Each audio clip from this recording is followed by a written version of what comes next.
રૂપિયા અમીર નહીં હોય તો ચાલશે, ગરજીનું ગરીબ છે ચાલશે, પણ કહેશે કે આપણું ખાય ને આપણું ખોદેવા ભાઈબંધ મેળવતી નહીં માં.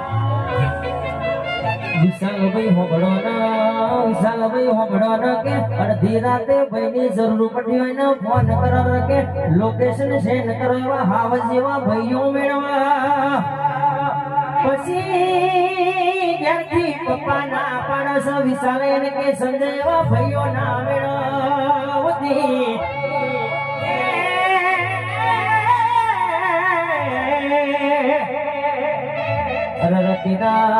મારી ભોય રાજાની સંજય ખોડિયાલ એને કે જેવી વાતે વડી રામ ગુણ રોશો નહીં, રતન કરશો નહીં, હું તમારા બાપની માતા બેઠી તમારા રોવાના દાડા ના